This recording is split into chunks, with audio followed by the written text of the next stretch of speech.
Hello, my name is Karan Reshad and this is HAPAROOT.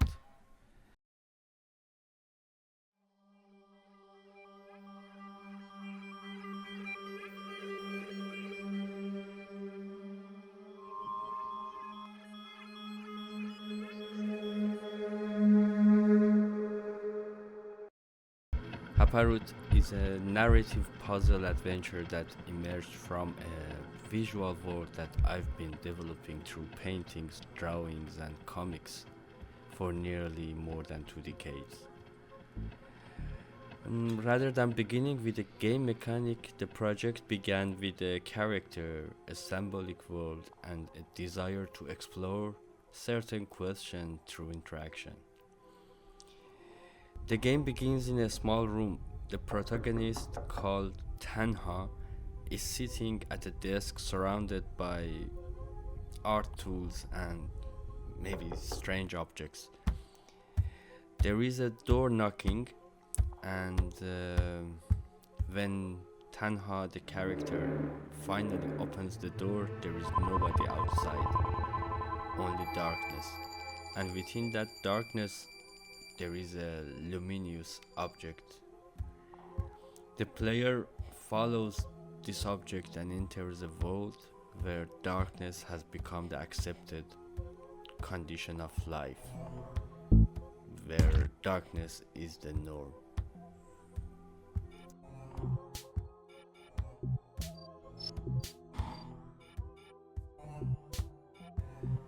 The inhabitants of this world have adapted to darkness. They have kind of organized their lives around it and gradually forgotten what was lost. Still, some of them remember or are in deep sorrow about it. Long before the player arrives, some people left their homes in search of light. Their destination was Cedar Forest, a distant place associated with hope, understanding, and transformation. I've adopted this name or this destination from Gilgamesh for some reason, maybe for some obvious reasons. Yet the journey failed. Instead of finding unity, they became divided. Different groups of this kind of rebels or seekers emerged, each interpreting the failure or even the goal in their own way. Some withdrew into isolation, some turned toward rituals and beliefs, or others um, came after forced conformity or resignation. And well, the consequences of that division continue to shape the world that now the player has to explore. From the beginning of the game, the player is given no explicit objective. There are no quests, markers, and very little direct instructions. Instead, the progress comes through observation, experimentation, and gradually understanding the rules of the world. Many of the puzzles are designed as symbolic situations rather than purely logical challenges.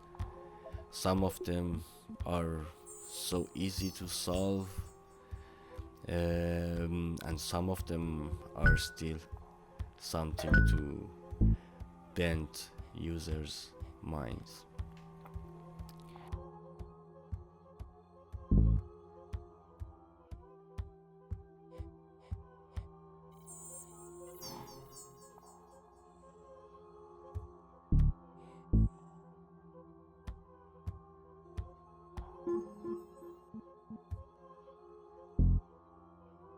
One of the central systems in HAPAROOT revolves around collectible gems. These ornamental spherical objects scattered nearly all around the world.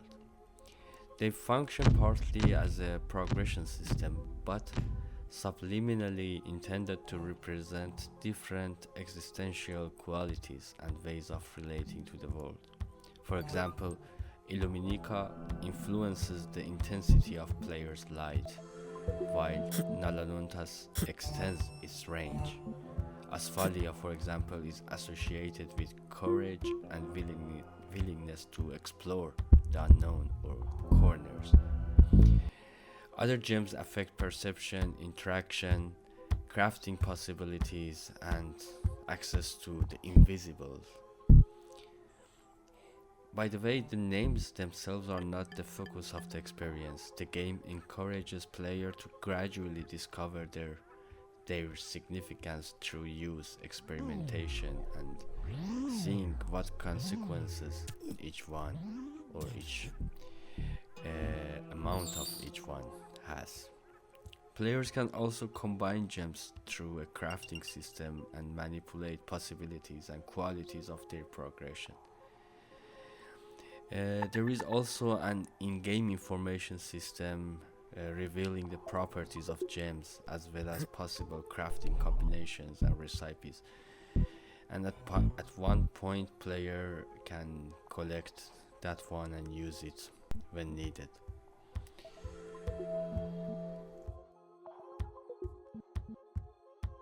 Many inhabitants of this world wear cages.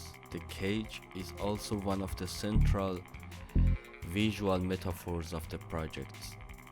They no longer see them as prisons, they see them as identity, statue, safety, privacy, or social convention. Throughout the game, the player encounters people who have adapted to darkness in different ways. Some have become passive about it, some have become isolated, and some have turned belief into ritual. 40% of the game, or maybe a little bit more, happens in the last two scenes. The forest, the cedar forest. This is one of the largest areas in HAPAROOT, and the player there encounters those who once sought light but became divided before reaching that final destination. The forest is populated by different groups, each holding a fragment of a larger story.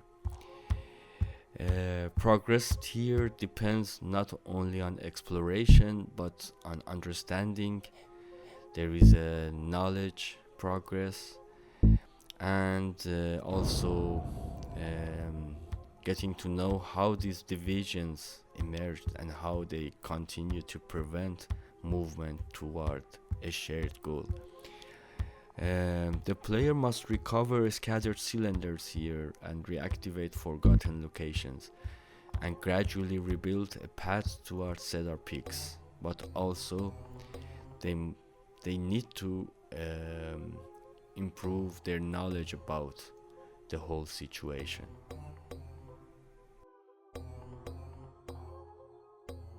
HAPAROOT to be a game about perception and aesthetic responsibility.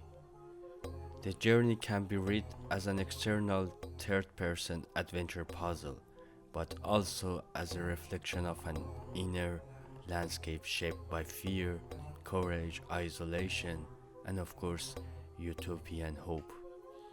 Throughout much of the game, the player is directly responsible for how the world is revealed.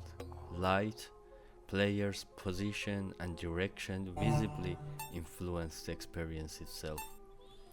In that sense, HAPAROOT is not only about finding light, but about questioning how we perceive it and what responsibility we bear for what we choose to see. Thanks for watching.